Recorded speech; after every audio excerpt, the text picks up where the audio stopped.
And there's a lot at stake. The stakes have never been higher as far as being a great parent that's present and influencing them. Otherwise, if you don't, then the screen will, or the liberal school that they go to. And I'm not trying to talk politics. I'm just saying they're going to get exposed in other ways, and it'd be nice that you could put a good impression on them, and at least because kids see everything you do, man. Like my kids have known about working out our whole life.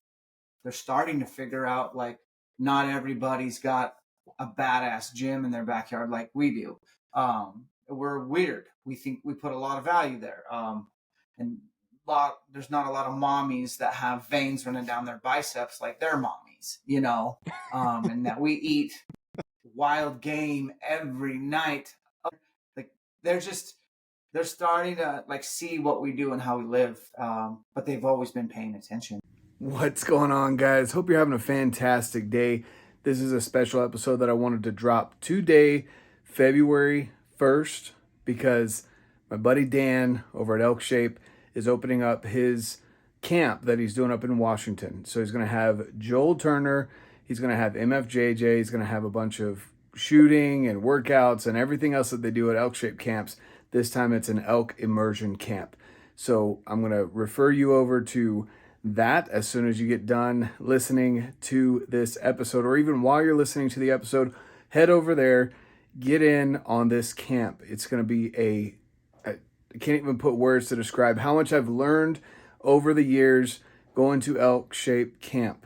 Guys, it's cut my learning curve down a ton. I'm still new to hunting, and everything that I've learned, the people that I met at camp, and the knowledge that I gained is outstanding. So I recommend that you do that. Maybe while you're listening to this podcast, watching this on YouTube, go over to Elkshape. I'll leave the link down below so you can check that out and get in on this camp, because there's limited slots and you're definitely going to want to get in on this camp. The other thing, guys, this podcast is brought to you by Black Ovis.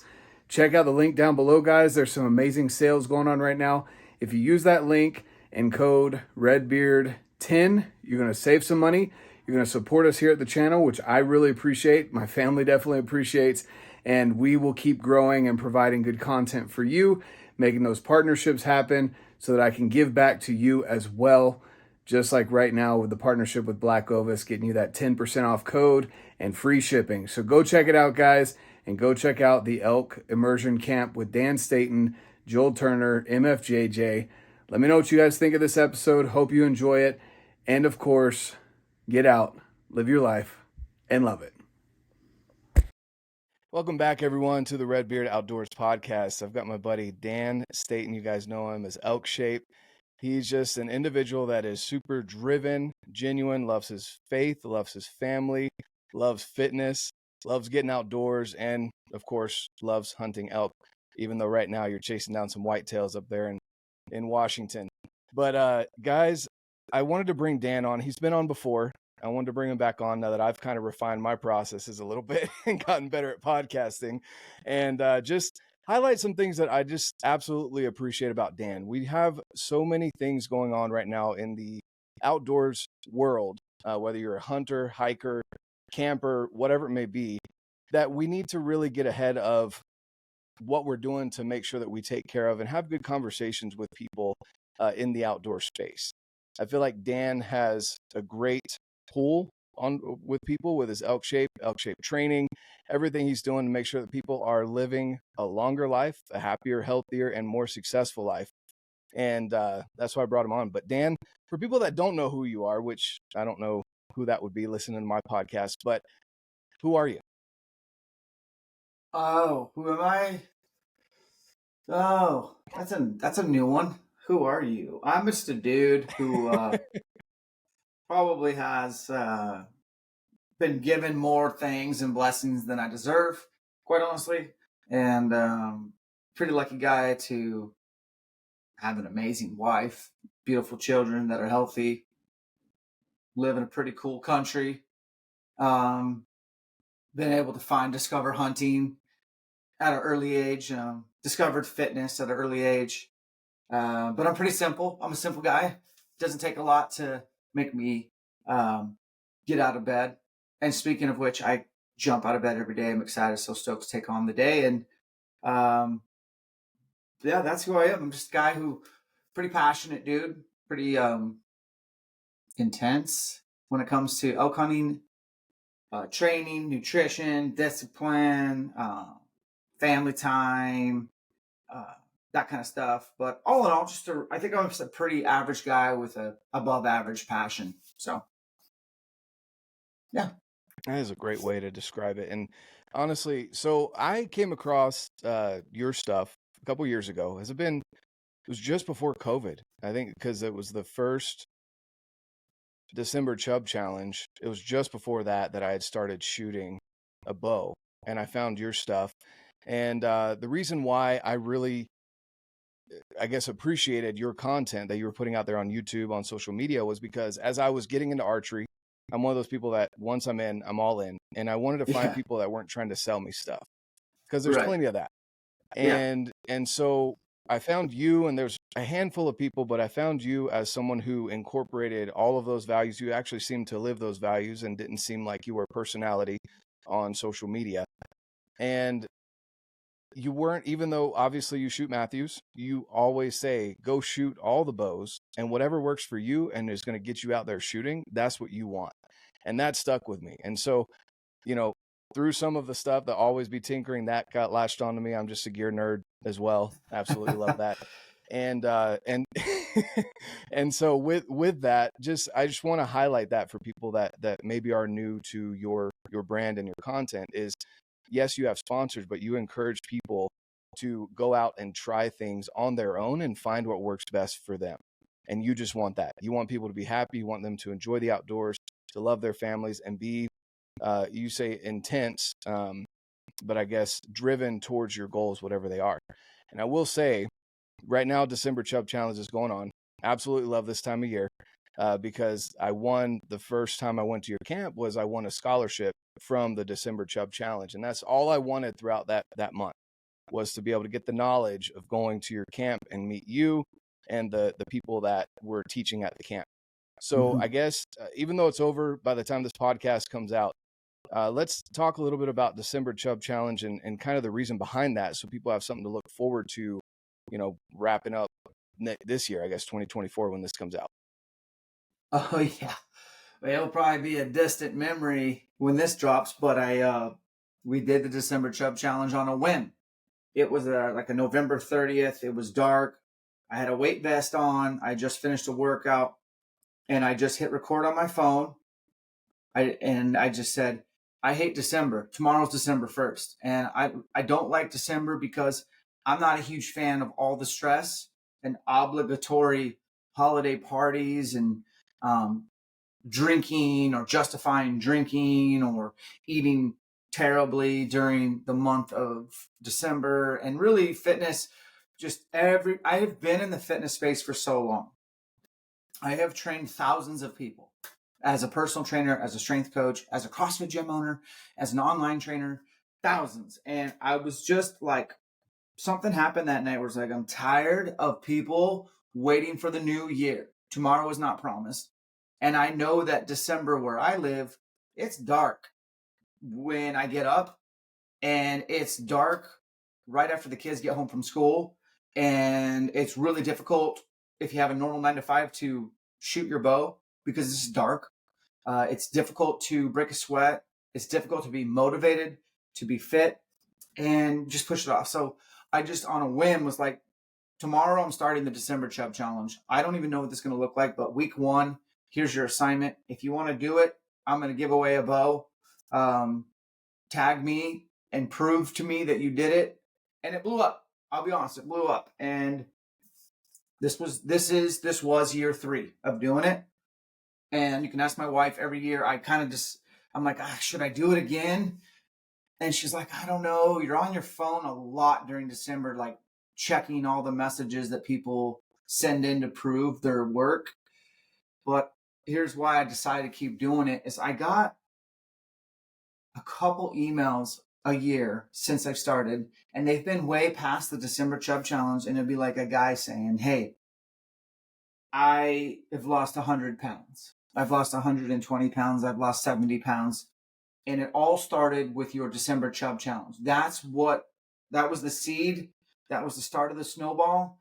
And I ran with it, and I went into January, and I kept it going, and I'm never looking back. So the ripple effect of the December Chub Challenge is for real. And that's why I have no choice but to do it. It's something that's free. Like, it literally costs you absolutely no money, but it does cost you time. You're going to have to break a sweat when you don't want to every day of December, and you're going to have to shoot. You're going to have a bow and shoot your bow every day of December. And there's a lot of people that do it, that don't miss a day and do the entire month. And then, like, once January 1st hits and they like don't have to do it, like, they always reach out. I get so many messages after the December Chub Challenge, like, man, can you do something else? Like, that really was the thing I needed, the carrot I needed to stay motivated. And I'm like, damn it, you just did it for a whole month. That's all. You built the discipline, and you understand the delayed gratification component. Just run with it. But yeah, man, December Chub Challenge, we will do it year 4 next year. We give away really cool prizes. There's always a couple bows given away, and all sorts of companies. And I don't even reach out and ask my own sponsors to do anything. I usually run with whatever companies want to be involved. And, like, for instance, we're recording here in week 1.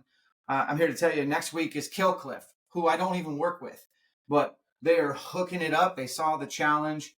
They're jumping in. And also next week will be Cam Haynes is going to help out again. He's going to give away one of his bows. And it's just like, but these guys are going to earn it. They're going to have to lift, run, and shoot every day next week, man. And they're going to see some great results. It's going to be awesome. It's better than drinking and being stressed out and hanging out with your relatives that you don't really like, or going to a holiday party that you don't really want to go. So, long answer, but that's the December Challenge.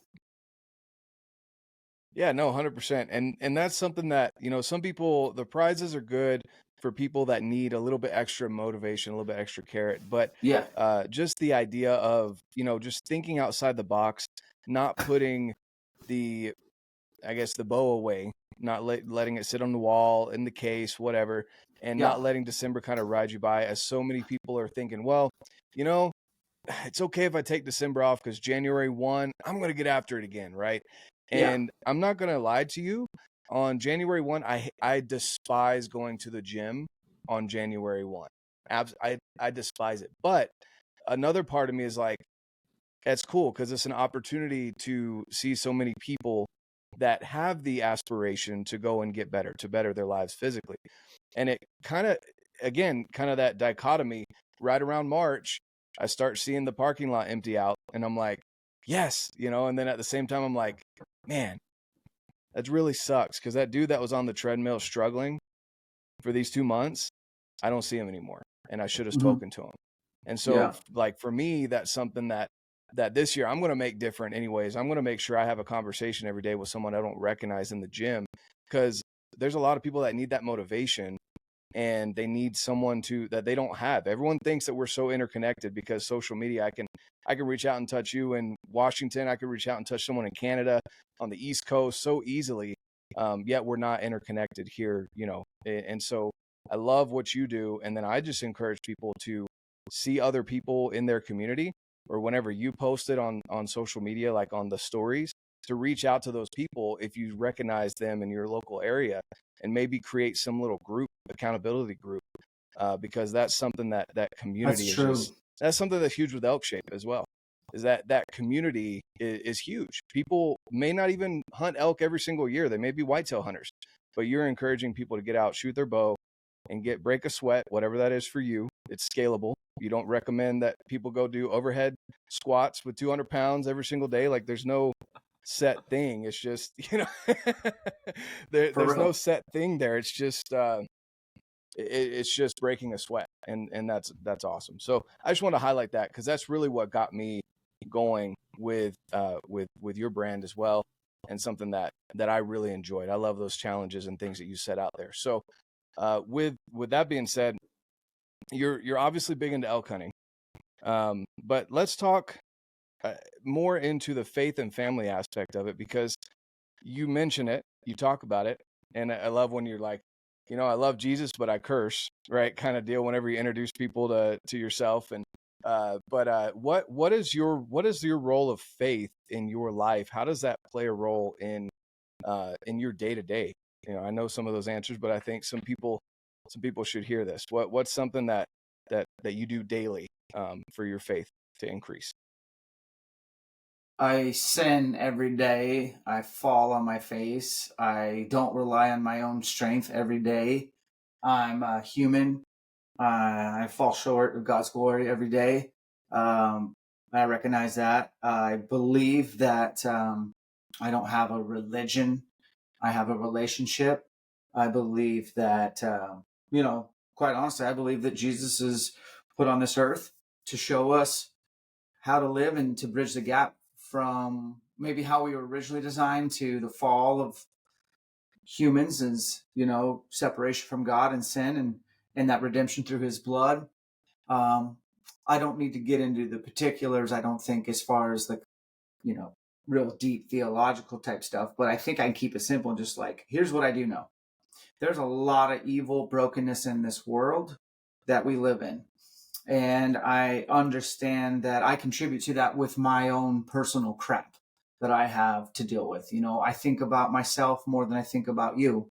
I put myself first before I put you first. There are times when I want to lust or covet what my neighbor has. There are times when I want to think about greed or what's in it for me. And you can be consumed by what do others think about me, and all that doesn't matter. What matters is like that I have been given some pretty cool opportunities. One, to be alive. I didn't choose to be born. Here I am, and I know that's a short go on this earth, and that you know it's bigger than just getting people to work out and shoot their bows and maybe have a better success rate on hunting elk. That stuff doesn't really matter, quite honestly. The cool thing is I've figured out ways to integrate faith and leverage it in these conversations. But it's not my first, like, it's not my, how do I say this, Jonathan?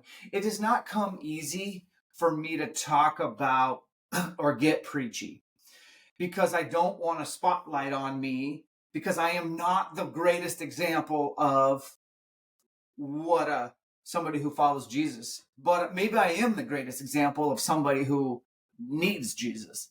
And so I've been, I've tried to be subtle, but I've always given credit and made it very clear that like this, I'm a believer. Put that first. But I know a lot of people maybe don't believe or don't have something in their life that helps them grow spiritually. All we see is how to make yourself look better or be better physically or appearance wise or aesthetically, or how to make yourself smarter with your mind. And I believe in spirit as well. And I know that I don't know, I just kind of have a holistic approach to this gift of life. I do address the physical, I do address the mental, and I think the spiritual is where you need to start. I mostly read the word, the Bible, like the regular one, every day while my coffee is brewing. And I do it as a discipline, but I also I like to talk to God, but that doesn't mean I'm the one talking. I'd like to just sit still, which is something that I didn't always do. I'm old. I'm 42. I'm getting up there where I'm like learning some things finally. And it's like one is you don't just have to sit there and pray to God and ask for really vague things like, please watch over my children. Please watch over my family. Like, get specific. And then also turn your hearing aids up and listen. What's God calling you to do? But man, Jonathan, if you want to do this, we will dive deep into this stuff. I am not afraid. I am not ashamed. And I can't always say I was like that, but I'm not ashamed. I do believe every knee will bow, and I believe he's king. And I'm not afraid to say that. I appreciate that. I think, and I like what you say. Obviously, people listening to my podcast know I do I am a member of the church, the LDS church. Mormon is more of the common Oh, you're saying, a no, I don't have Mo. multiple wives, but they are fun. He's a Mormon. They're fun jokes. I just had one of my favorite Mormons at my house recently, Preston from Mountain Physio. Love that dude. Yep. Do you know him? Yeah. Oh yeah. Oh yeah, dude. We talk Salt just of about the every earth. week. Yeah, he's I an awesome love guy. him. That was one of the best Such a people good I've guy. ever hung out with. Such a good guy. Yeah, Yeah, and I'm that's cool. so glad he threw that multiple wives joke in there to clear the air. That was good. That was You caught that? Oh, dude, I always get that. Growing up in North Carolina in the Bible Belt and being one of 2 Mormons in my high school of 2,000 plus kids, I got everything from South Park, everything that I'd never heard of before. I got all the questions. So I got real used to that real quick. But going back to faith, and what I was hitting at was, I understand not necessarily. I look at religion as more of it's a vessel that some people may need to get from one place to another. But faith is the basis of that. And so I just ask simply you, because I feel like a lot of people, life would be better if people recognize that there was a higher being more than us, and we are more than just ourselves. Like you were saying, don't be, it's easy to be selfish, especially with the ABT and all this new gear that's fun to get, and all the new cars that maybe some people like, or new house, or whatever it is. It's easy to be selfish and want what's best for me. And where faith comes in is just that humbling experience of, like you said, sitting back and listening. And I can say you're a really good listener, and I'll hit on that in a little bit, because I do get a lot of people saying that, man, Dan is so intense, and this is kind of what I say to them on that topic. But with faith, it's just like any other muscle, and you're obviously big into fitness. You're jacked. You know what you're doing, how to maintain it, and not let that slip throughout the year, and get better every single year, even though the years aren't getting younger for you.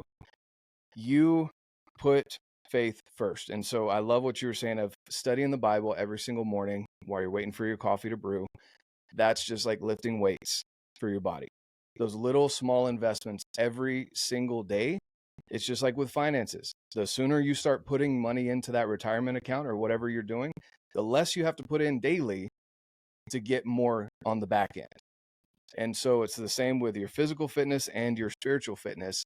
And that's I knew you studied the Bible every single morning, and I think that that's something that is so simple for people to understand. Listen to the scriptures on your phone. If you have time to sit down, like you said, while your coffee is brewing, you have a moment, sit there, be still while the house is quiet, and listen as well. And listening is key when it comes to God, because he's always talking to us. He's always guiding us. And maybe it's not verbal, but he's opening doors and windows here and there, and we're just walking right past him because we're so focused in the horse blinders on what we want for what's best for us. And so I love that you highlighted that and pointed that out. As far as intensity goes, you said you haven't always been someone that sits still, which I can understand that. But whenever I have conversations with you, when you ask a question, it's very directed and you are very intense. You sit just like you are right now and you listen, whether it's in person or whatever it is. Like you do that. And some people, that scares them because they get in, I guess, intimidated because they don't really have a response or a good answer or know how to conversate.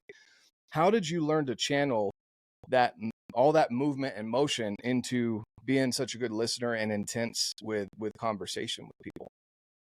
It's come down to training thousands of people, like thousands, not hundreds.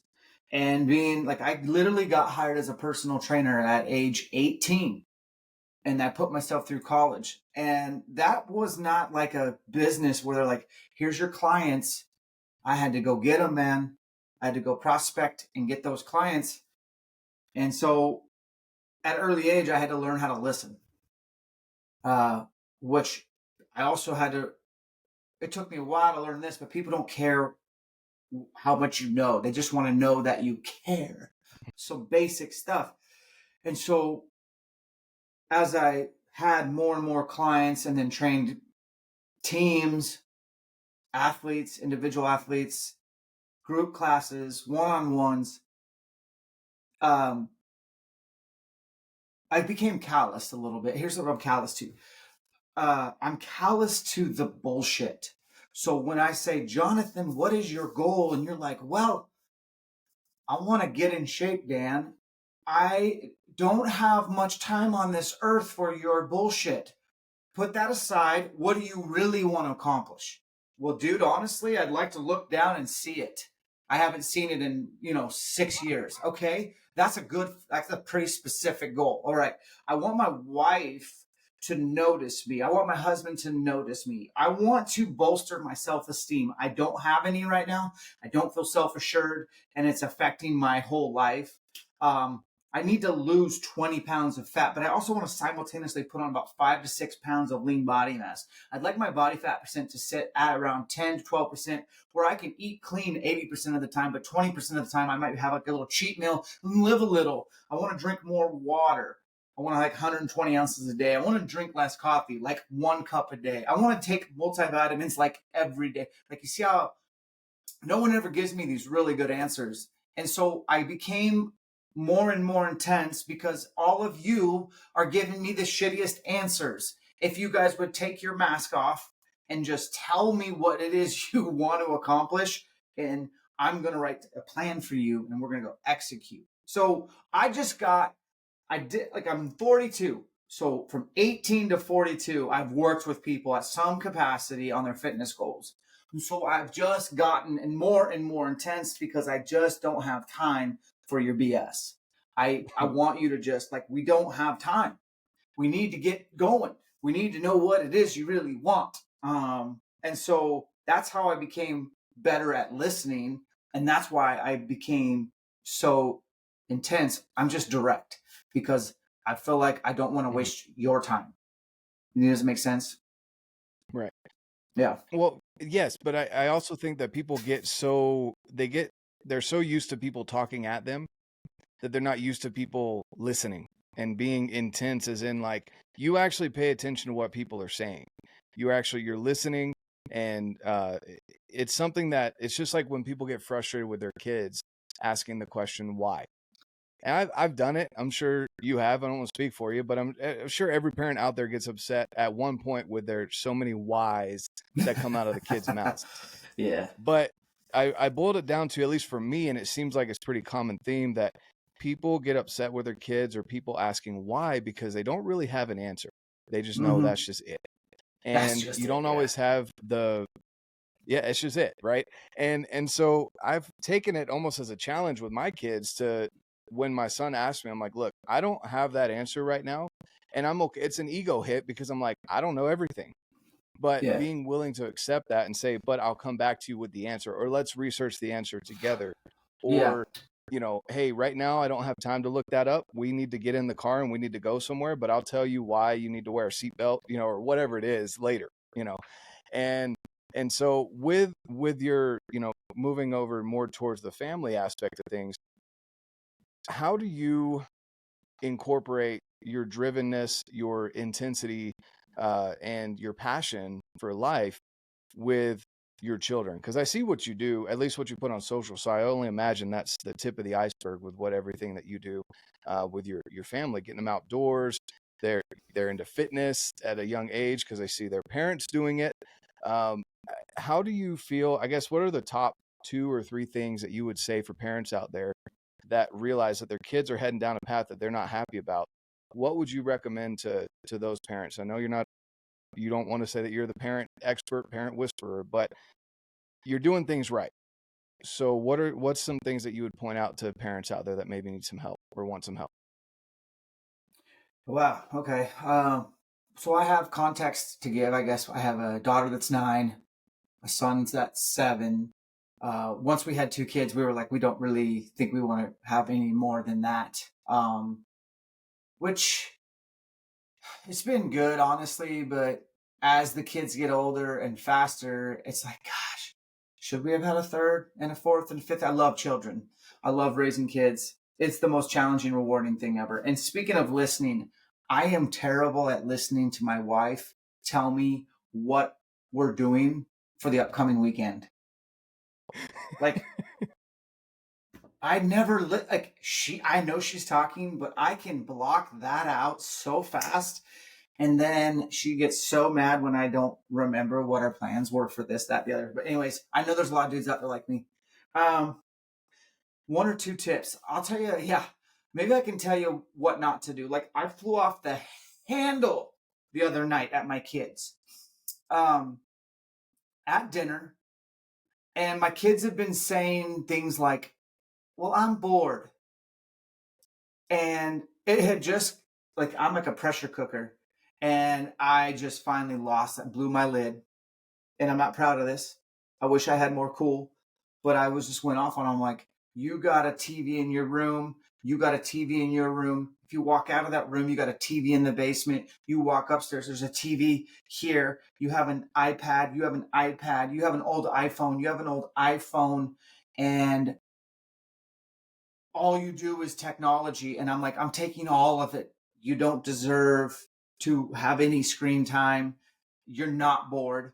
Get outside, go do something. And basically what I boiled it down to was that next time, and this is actually going on this week, Jonathan. So today's Friday. This happened Monday night. The next kid, and it's going to happen, I'm not going to forget, the next kid that says I'm bored, because my job as a parent is not to entertain you. I'm not your friend. I am your parent. And when you get home from school, I'm still at work. Yeah, I work at home, but I'm at work. So, so the next kid that says I'm bored has to clean a toilet with an old toothbrush, and I'm going to sit there and watch them clean every square inch. I haven't heard anyone say they're bored this week, but I don't like how mad I got, and I made my daughter cry. She's very sensitive, and I don't like making my daughter cry. She is my kryptonite. I am very weak around her. If I made my son cry, I probably wouldn't even feel bad, honestly. But don't do that. Don't blow up on your kids. Like, communicate. But I also think a tip would be like, hey, you aren't your kid's buddy and pal and friend. You might have to bring the rod, some discipline into their life, and they will. You need to discipline your kids, obviously. I do believe that's what your calling is to, teach them so much, and it's not necessarily to win them over and be friends, and don't get it twisted. I love my children. I love spending time with them, but it's been a struggle with the fact that, I don't know, when I was a kid, dude, and I hated when people would say that to me when I was a kid. When I was your, but I did not have the internet. I did not have cell phones. I did have a bike. I could ride it anywhere at any time of the year. I had a skateboard. I had all the friends, no matter what, neighbors. We always played outside. And I live in a neighborhood, man, and I never see kids playing outside, ever. They're trapped. So I'm really freaking out about this whole technology thing, and I'm quite honestly, I'm scared to death to see how this unfolds. But for me, I'm just trying to keep my kids. I want them to be themselves. Like my son and daughter, I don't know if they're going to hunt. I haven't pushed the envelope. I'm pretty sure my daughter doesn't want anything to do with it. They like to go out and camp and shed hunt. They like getting outside. But I'm not trying to turn Tristan, my son, into the next Elkshape or have him take over Elkshape. That's just not my job. My job is to just expose them to a lot of different sports and a lot of different activities, and try to help understand and figure out what it is that they're passionate about. And once they figure out what they're excited about, I want to get behind them. I want to cheer them, but I just want them to be physically active every day. I want them to not be the kids that come home and get on TV or devices and compete against those things. So how many kids do you have? And am I alone here, or is there some things that you also are seeing? Yeah, no. So I've got 5. My wife had 3 from a previous marriage. And so I always thought I'd want to have, 4 or 5 kids. And so 2 of them are older. One of them is actually, he got his commercial pilot's license, which we're super stoked about that. He's in the awkward phase of needing more hours to be able to get the job. So he's kind of in that spot right now, but he's licensed. And then our oldest daughter is going into pharmacy tech school. And so a big thing for us is, I would agree with technology. It's hard with our middle child. Brody he loves coding, and he actually does stuff with it. He doesn't just claim he's coding to go play video games. He actually builds stuff. He'll come to me with stuff that he's 3D printed at school or down in the basement. He's got his own little 3D printer down there. He designs things like he's crazy awesome with that. And so I'm stoked about that. But my younger two, we just keep them in sports, kind of like what you were saying. And then we get them outside. I could throw, and I'm sure your youngest son's the same way. So we've got it reverse. Our youngest two, Asher is 9 and Esther will be 7 in a week. And so it's reverse of your two. But Asher, I could throw him outside and tell him just to go play, and I wouldn't have to worry about him. But it's getting him outside after the screens that's a pain. So what I've noticed is, and we don't have a ton of screens in our house, actually. We have old iPads that we've turned into family iPads, and they have screen time where they have to do a chore to get 15 or 30 minutes, depending on what the chore is. Asher came to me yesterday and was like, Dad, I haven't had screens all day or all week. Why haven't you given me screens? I said, have you noticed how nice you are to us? And he was like, what do you mean? And we'll have conversations where he just tells me, he's like, Dad, I don't know why, but I just get this feeling sometimes where I can't control it and I just get mad and I just lash out at you and at Mom. I'm like, I'm really glad you recognize that. Let me point out, it's usually around screen time. Yeah. If I take the screen away from you, you're upset. And so this whole week, the screens have been right here in the office, plugged in. And I'm like, you realize how nice you are. All your friends are coming over. You guys are playing out in the little bit of snow that we've got. You're riding bikes. You're building Legos. Like, yes, my downstairs is trashed right now, but I'd rather have that than you on a screen. Yeah. And so I think you hit on 2 good points of not being their best friend, because that's something we want to do. And I think that a lot of parents are falling into that trap because they don't have genuine friends of their own, and they're making their kids their friends when that's not your primary role. And I make sure my kids understand that. I'm just like, look, I want to be your friend. I want to do all these fun things, but first you got to get the things done that we asked. And then we can be friends and we can have fun. And then screens. So I think you hit on those 2 things. It's just, you just got to be careful with, because at the same time, I don't want to completely deny them from that, because they're going to go into a world where they're everywhere. And so it's like, how do you manage teaching them to control their screen time rather than taking it away? And then when they get it, they're like addicted immediately, Yeah. So that's kind of that's a hard balance to find. It is. But I mean, I think all parents kind of struggle with that. I love the earn your screen. But I also, you're right. It's kind of, and you can't avoid screens. Like, they're going to need it. Your boy's writing code in the basement. That's cool. He's probably going to have a lot of opportunity as he gets older, if that's what he's into. But yeah, kids are the best blessing. They're the only thing besides my marriage that like really just truly add a sense of purpose. And there's a lot at stake.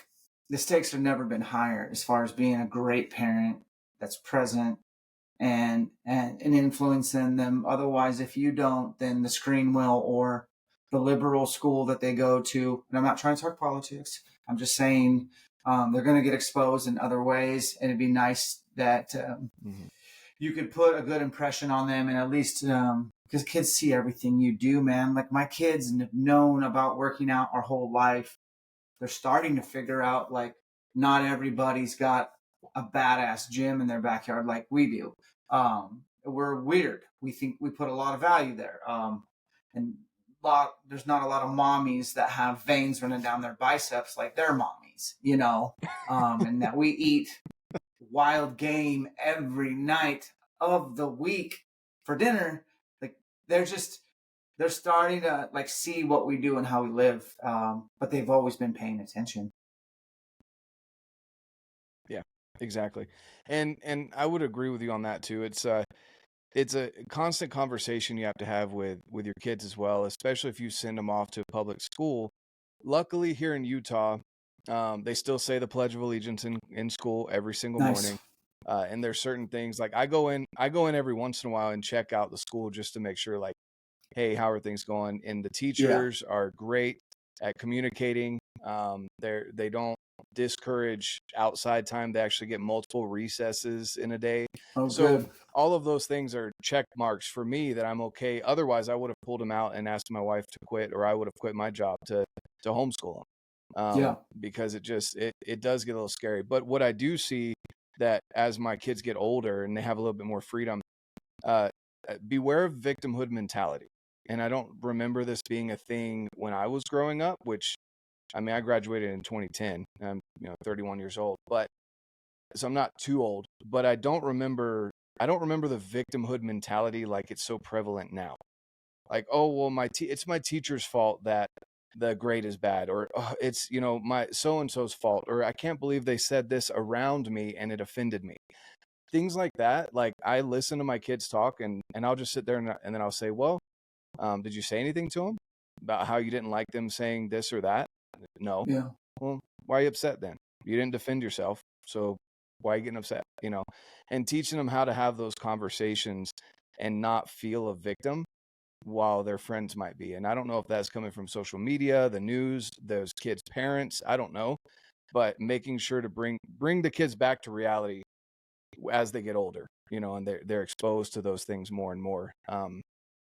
It's been difficult, but it's always rewarding to see the kids as they grow to either have to ditch certain friends because those friends don't want to progress with your kid, or you see those kids come over to your house and those kids have all grown and they're the way they talk, you can just tell they're not victims. They're not going to be victims of their surroundings. I think that's another big thing as kids get older, just to watch out for the parents out there. So. Yeah, I hear you. The victimhood mentality. Yeah. I'm not sure what that other word is. I just learned it recently. Gaslighting. Does that have something to do with victimhood mentality? What does that mean? Yeah. I have to look that up. Gaslighting, or even like being kind of passive aggressive. But gaslighting is basically, I'm over here shaking a bell, but I'm telling you, hey, I'm not shaking this bell. What are you talking about? Like, making you feel crazy is basically what gaslighting is. There's a lot of that happens. It's like the news in a way. Victims where of they'll tell gaslighting. You, hey, look over here. Yeah, go ahead. Oh, I was just going to say, where they're telling you, it's like, they're telling you, look over here when something else is happening over here. Kind of, that's not happening. Don't worry about that. Look over this direction. That's pretty much, what it is. Yeah. But yeah, that the idea of blaming teachers too for grades, like, that's where I nip it in the bud. I'm like, dude, you turned it in late. You're on the teacher's timeline now when she's going to grade it. Like, yeah, it's just, don't let them blame other people for their actions. That's pretty much what we try and teach here whenever I hear them talking like that. But, all right. So we talked about parenthood, we talked about faith. Let's talk about the cool things that people probably tuned into this for. Let's talk about the fun stuff like gear and hunting and fitness. So with, I know you were excited this year. Matthews is putting out an 80-pound bow. So now you're going to be going for Cam Hanes with the 90-pounder, right? That's but you're really excited about that, because I'm kind of in that same. I know you've got a 27-ish inch draw length. I'm at 28 and a half, so on the shorter end, getting that higher poundage. How have you liked that? Does it really make that big of a difference for you? Why do you choose that, I guess, that poundage? Why would you like the 80 versus the 75 or the 70 for you? Yeah, so the lift right now, mine has 75-pound mods on it, and it's pulling back about 76 and a half pounds. When I first got that lift in August, I ordered 80-pound mods, and they were coming in pretty heavy, hot. So I think once we set up the bow for elk season, and then I went elk hunting, it was 80 I want to say it was like 83. I know it was 83 or 84 pounds. And they were 80-pound mods.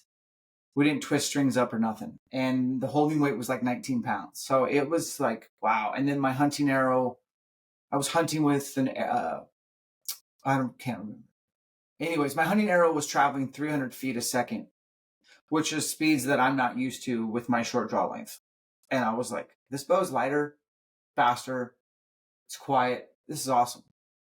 And so for me, I loved it. And then when I got done elk hunting, I wanted to drop down a little bit. I was going to go down to 70, in fact, because the bow is fast. But I wanted to be able to draw a bow when I'm cold, sitting in a tree stand all day, and then a big buck steps out and they can detect anything and you have to draw super slow. I wasn't sure if I was going to be able to draw that 83-pound bow, being sitting there cold, sitting down, whatever. And if I could, or I could, but it just wouldn't be, I just don't think it was the right call. So I ordered 75-pound mods at 80% let off and put those on. And I only lost, I think I lost 9 feet a second going from 300 to 291 with my hunting arrow weight, which is a total arrow weight of 425.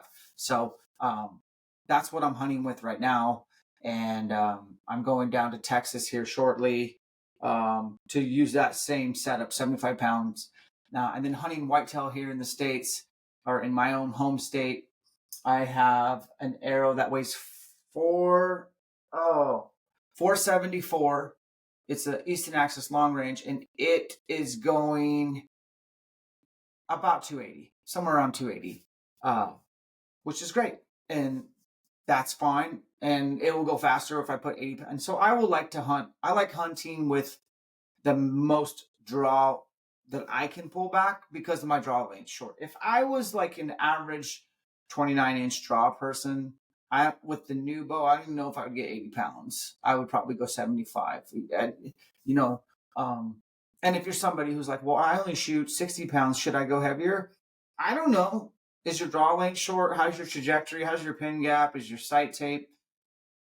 All that kind of, like, there's so much to take into consideration. And I do get a lot of messages, Jonathan, of like, hey man, I see you shoot past 100 yards all the time and my sight tape ends at 80. What can I do? And I'm always like, well, you can grow longer arms. You can pull more poundage. You could significantly lighten up your arrow. You could move your peep up.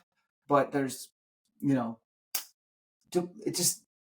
people just don't know, I guess. So I answer that question almost weekly about that. But yeah, man, the lift is, in my opinion, probably the best that Matthews has made to date. And I've only been shooting Matthews since 2019.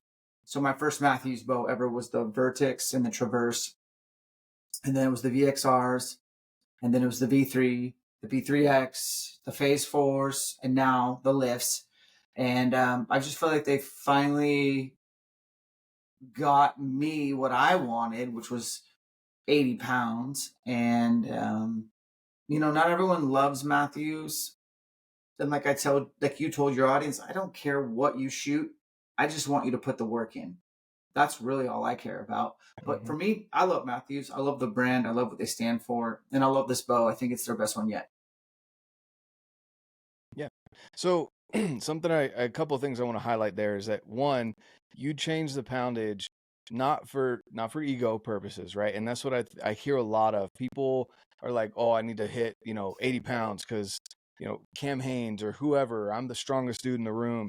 And for me, it's funny when people find out, like, we'll be in conversation and they're like, hey, can I try your bow? I'm like, yeah.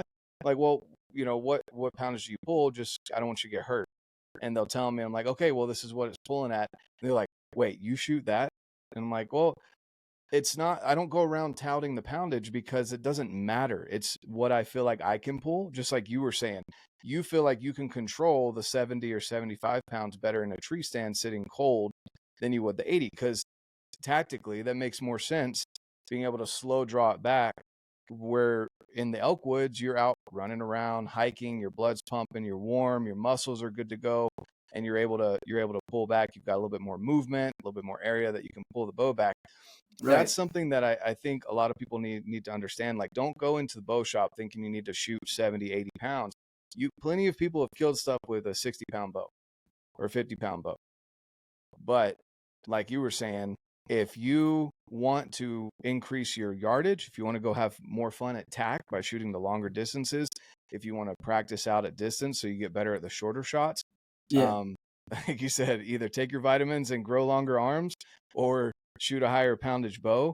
And the way you can do that, you guys just did a series, you and Preston did a series, and I'm going to get Preston on the podcast as well, again, to kind of talk about some of the stuff that he's putting out, but how you can safely build your muscles up that are necessary to be able to pull a higher poundage back safely. And by safely, I mean, some of the tests that I recommend to people when I'm helping out at the shop is either kneeling or sitting. Can you pull that bow back without struggling? I think you've put us through some of those tests as well at camp. Just if you're having to like do all this, like yanking back and stuff, drop your ego and go proper technique so you can have longevity with your archery career, whether that's hunting, target, whatever. You don't want to destroy your shoulders at a young age. And so do what you're capable of doing and based on what your need is, not what you want or what your ego wants. When I was in Eugene, I did Cam's podcast this summer, and I thought this would be on the how'd video. You like that run? Ooh, the year before was harder as far as the run goes. We did a 11-mile hike this year. It was like 7,000 vertical feet. It's pretty brutal. I didn't get home till 1 a.m, and home was the hotel. And then we did a mountain ruck the next day, which was really brutal. We did the weights, but we shot bows. I was going to tell you, this part didn't make the video, and I thought it might. In fact, I didn't want to get in trouble or get him in trouble, but we basically switched bows and shot. So Cam shoots a Hoyt, and I shoot a Matthews. And it was his idea. He's like, hey, do you want to trade bows? And I was like, sure. And I was thinking, I don't know if I can draw his bow back because, it's 90. But I have bow muscles, right? Like really specific, drawing a bow for so long. It wasn't bad, but it wasn't something that I would want to have to pull back for regular repetition. It'd be fine. Like there's the bull, no problem. But like to do day in and day out. And so that's another thing. That was my point. And he shot my bow too. That my point was like, man, if you are going to be like me and maybe you're going to shoot at least 10,000 arrows a year and only 5 or 6 of them are going to be at animals, it might make more sense to drop down and get more repetition. And then with Preston coming over, like I love his bands he sells. They're like $2 or $3. Just putting one of those in your bow case and just doing your internal, external rotation and getting some blood flow right before you shoot. Because like most of your arrows are going to be at a target, not an animal. And so you can really warm up and probably shoot better. Something that I've definitely started incorporating since Preston paid me a visit. And my point of all that is if you want to get more quality repetition, you might drop down a little bit. And that's the beautiful thing about, honestly, the thing I like about the switch weight technology with Matthews is that I can literally, without putting the bow in the press, go from 85 to 75 to 70 to 65, down to 60, down to 55, and I can choose the let off. And I don't have to put in a press. I can just swap it out real quick. And so that might help some people with shoulder problems or that want to build up over time. I think that's a really good concept. And so I love that. Yeah, 100%. And I remember when I first got my bow, I ordered the 80-pound because they explained that I could go down, like I could lower the poundage. Because I could pull a 70-pounder pretty decently, just going in. But again, it is different muscles that you're working. And when I first got my bow, I turned it as far down as I could without the limb bolts popping out. And I practiced. I did, was it 30? I think it was either 30 or 50 arrows a day for the first week that I had my bow. And let me tell you, my shoulders were so sore, but it helped because I got the technique down. And then there was a couple people that I had where I actually would send them videos and they'd give me tips on, hey, this is how you could draw better. This is better technique. Keep your elbow high, keep your front shoulder down. things like that.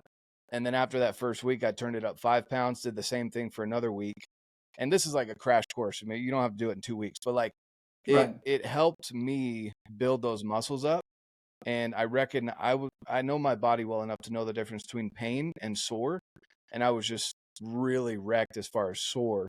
But I didn't have any pain, didn't have any clicking, any of that kind of stuff in my shoulders. And so I knew something was working right. And then I, eventually worked up to the 80 pounds. But I would agree with you there. It's something that, repetitions, year-round shooting, which is something you definitely encourage.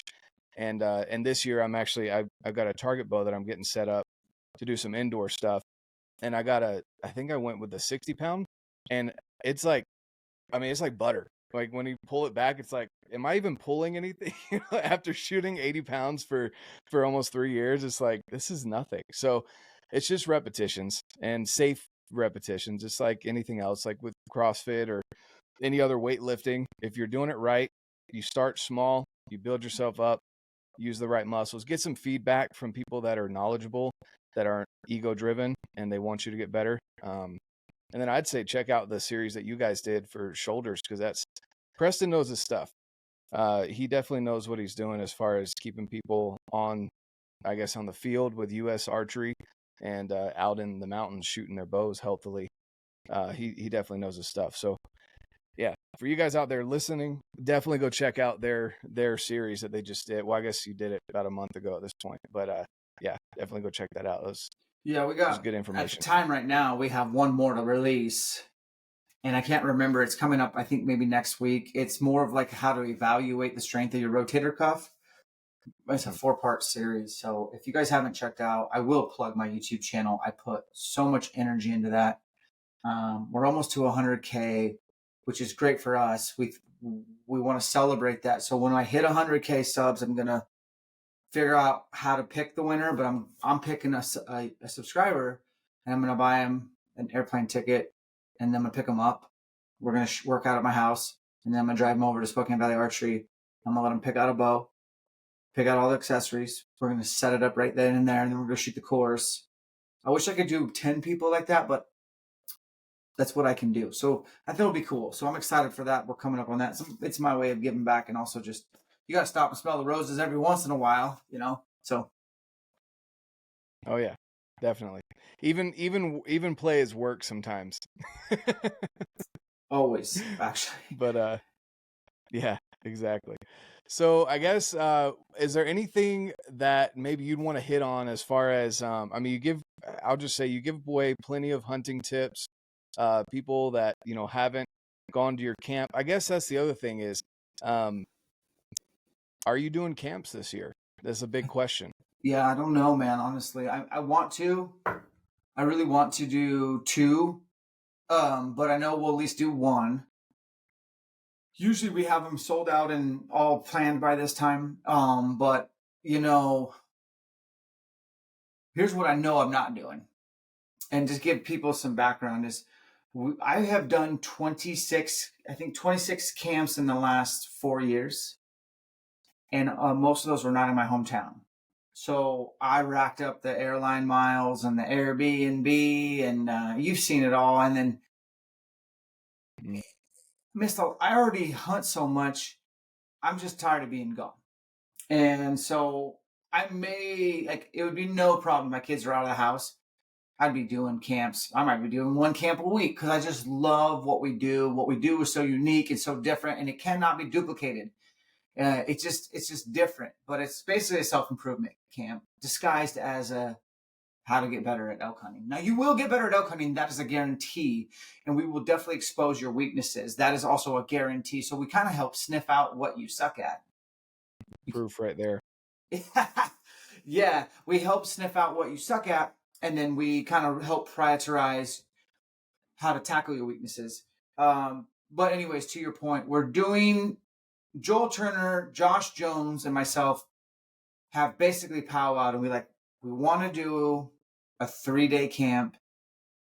I want 1 day with Josh Jones, 1 day with me, and 1 day with Joel. And we're just each day you're going to swap to a different instructor. So when you're with Josh, he's going to have probably 10 bow presses. You'll be at your own station or having a station share with a partner, and you're going to take the strings off your bow, put new strings on, check your cam lean, cam time. You're going to make sure understand how to tune a rest, and you're going to install a new peep, a new soft knots, D-loop. I mean, hands-on tinker with your bow, which is priceless to me. And that's going to take a full day of doing all that kind of stuff. And then the other group that we're going to have was going to be with Joel. Joel Turner teaches shot IQ, and you're just going to learn how to get the mental mind game down when it comes to archery, which has become really handy when it's time to execute that shot on a hard-earned shot opportunity on public land elk hunting. And then the other group will be with me, where we'll be probably predominantly in the weeds of elk hunting strategy and tactics, with constantly sprinkling in nutrition and the fitness and the mental toughness component. So we're going to do that. Like, that curriculum is insane. Like, it's a little different than what we've done in the past, but it's just adding gasoline to the fires that we wanted to. And so we're looking at doing a 3-a-day camp, and I do think it will sell out.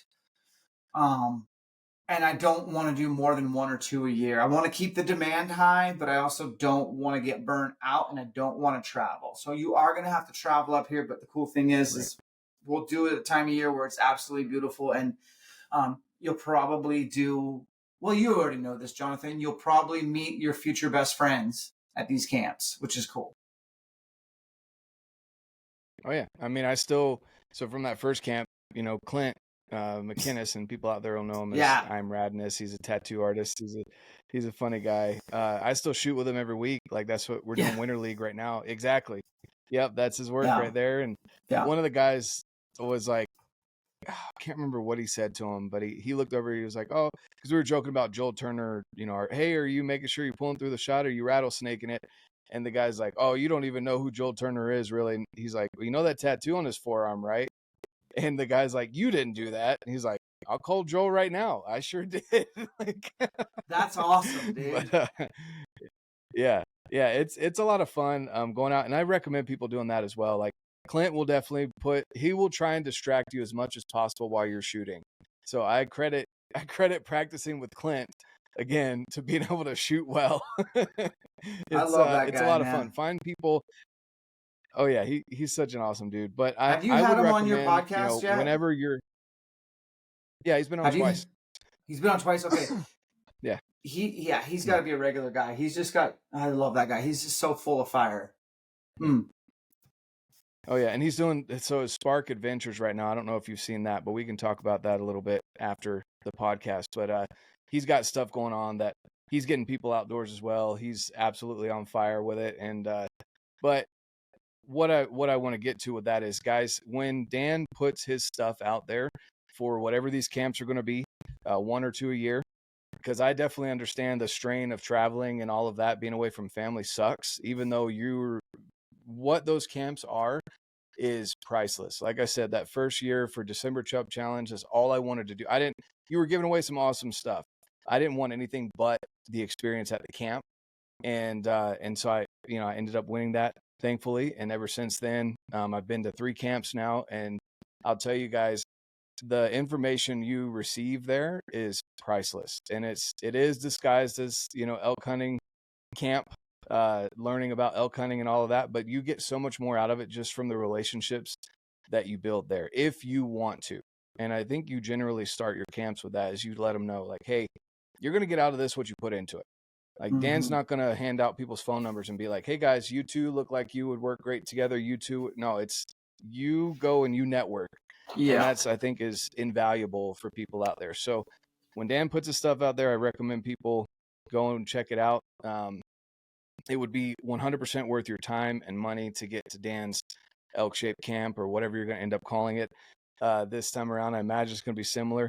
And I guess, that was the big question that I wanted to ask you before we get off here. But is there anything that we haven't touched on that you wanted to discuss or bring up, or, share with the audience? Well, this is coming out in January. Yeah, it'll be January timeframe. Wow, man. Yeah, like you kind of talked about this at the beginning of the pod, and I would just encourage your listeners to don't fizzle out. You know, everybody's motivated and inspired when the reset, new year, new you. Dude, new year, old me. I want to be the old me, the me that works hard, the me that earns everything that I get, the me that puts more good into the world. And so I don't want you to fizzle out. I want you to be the old you. Sure, you can make some tweaks. I just don't want you to fizzle out. Don't fade out. Um, the thing I like about you, Jonathan, is you've surrounded yourself with a really good cohort of like-minded individuals, and that's honestly one of the biggest struggles. It's hard to find like a trustworthy peer or somebody to even hunt with that is on your level, willing to be committed, wants to put the reps in, is hungry. Versus the hunting partner that we all have had that just only calls us when it's like a week before hunting season and never puts in the work throughout the year.